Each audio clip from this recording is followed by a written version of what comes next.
জামায়াত সমর্থিত বর্তমান প্রেক্ষাপটে ১০ দলীয় জোটবদ্ধ ক্ষমতায় এলে ঈশ্বরগঞ্জের ভাগ্যের চাকা কি ঘুরবে, নাকি আগের মতোই অবহেলিত অবস্থায় থেকে যাবে আমাদের প্রিয় ঈশ্বরগঞ্জ? অতীতেও দেখেছে, বর্তমানেও জোটবদ্ধ ইসলামিক দল হিসাবে জামায়াতে ইসলামের আওরঙ্গজেব বেলালকে এই প্রশ্নবিদ্ধ করে দিলেন ময়মনসিংহ ঈশ্বরগঞ্জের এক কৃতি সন্তান নজরুল ইসলাম ঈশ্বরগঞ্জ এই নামক আইডি থেকে।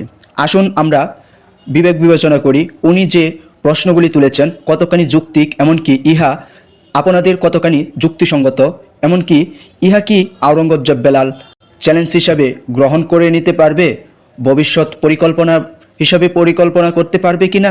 আসুন আমরা ওনার সম্পূর্ণ স্ট্যাটাসটা পড়ি। ঈশ্বরগঞ্জ রাজনৈতিকভাবে এক অনাথ জনপদ। আমাদের মনে হয় রাজনৈতিক অঙ্গনে ঈশ্বরগঞ্জবাসী কার্যরত এতিম। এই কারণেই আমাদের প্রায় প্রতি বছরেই বারাটিয়া রাজনীতির আশ্রয় নিতে হয়। নিজস্ব নেতৃত্ব, নিজস্ব দাবি ও নিজস্ব ভবিষ্যৎ ছাড়াই গত ১৭ বছর বাংলার অলিগলি থেকে শুরু করে প্রত্যন্তর জনপদ পর্যন্ত উন্নয়নের চুয়া লেগেছে। কিন্তু দুঃখজনক বাস্তবতা হলো ঈশ্বরগঞ্জ সেই তালিকায় নেই। উন্নয়নের স্রোত আমাদের পাশ দিয়ে বয়ে গেছে, আমাদের ভিজিয়ে যায়নি। এমনকি এবার যদি ১১ দলীয় জোট ক্ষমতায় আসে অথবা এখান থেকে চরমুনায় চলে যাবে, তার জন্য হয়তো ১০ দলীয় জোট এখানে ইঙ্গিতটা করেছে, এমন যে ১০ দলীয় জোট যদি ক্ষমতায় আসে তবুও আমাদের আশঙ্কা ঈশ্বরগঞ্জবাসী অনুন্নতই থেকে যাবে। কারণ যে এলাকায় স্থানীয় রাজনৈতিক ভিত নেই এখানে উন্নয়নও স্থায়ী হয় না।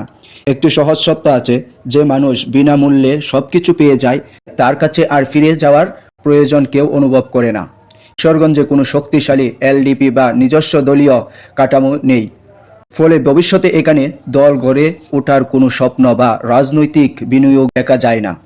যে ব্যক্তি নিজের দল প্রতিষ্ঠার পরিকল্পনা বা দীর্ঘমেয়াদী স্বপ্ন নেই, সে ব্যক্তি এলাকার মানুষের জন্য কেনই বা কাজ করবে?